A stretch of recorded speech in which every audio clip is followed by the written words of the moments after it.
Hey everybody, it's Pastor Aaron here from Altered Church, and I bet you that I could tell you something that you didn't know about perseverance from the Christmas narrative. And I bet you I can tell you in 3 minutes or less. Join me for this 3-minute deep dive Bible study. Stay tuned.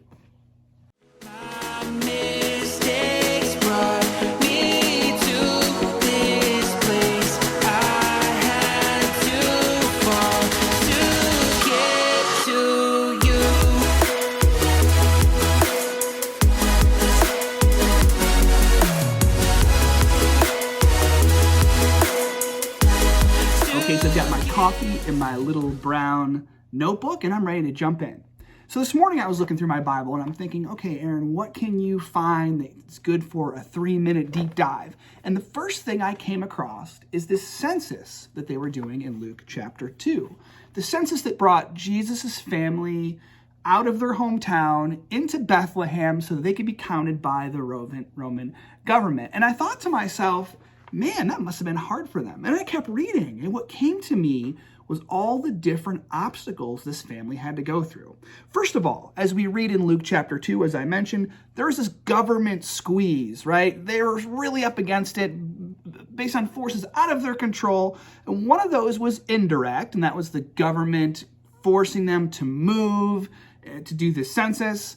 And the other was more direct. Herod trying to kill the baby Jesus because he was threatened by baby Jesus.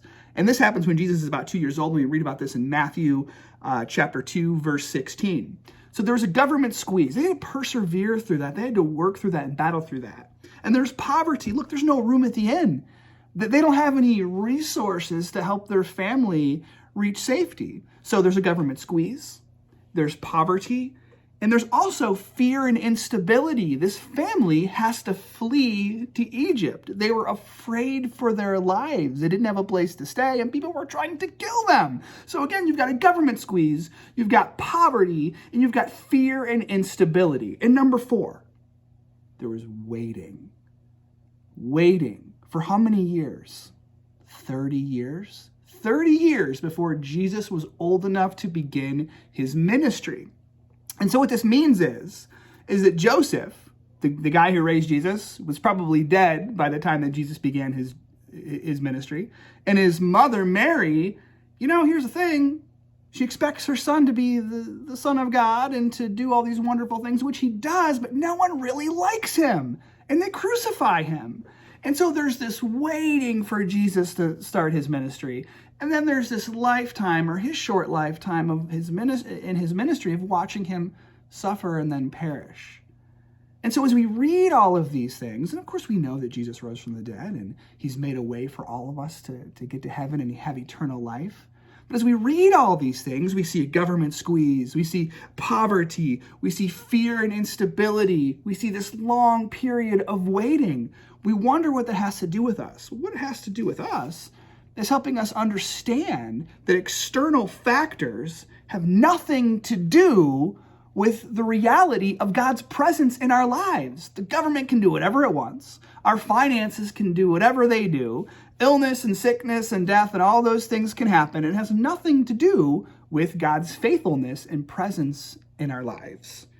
And also, God's faithfulness and truth is not measured by time. You see, it took Jesus 30 years before he started his ministry.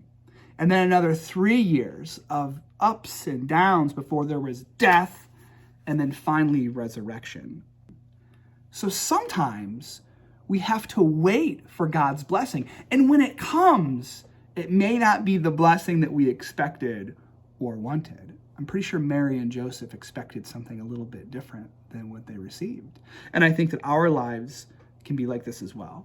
Now, you might find this to be discouraging, right? You could say, oh my gosh, so we're going to face, poverty, or people might be chasing us, or we might lose all we have, and we might have a government squeeze, and all these different things can go on in our lives, and then we still have to wait for the blessing. Well, you could look at it like that, or you can understand that no matter what we're going through, no matter what we're in the middle of, no matter what we're facing ahead of us, that God is still active and present in our lives. Now that can be a great encouragement, especially as we're in the middle of a pandemic and churches are shut down and people are losing their jobs and people are getting sick. All those things are terrible, but you know what? God remains faithful. And that's something that we can count on. Believe that and pray that God shows you that truth today. Be blessed and take care.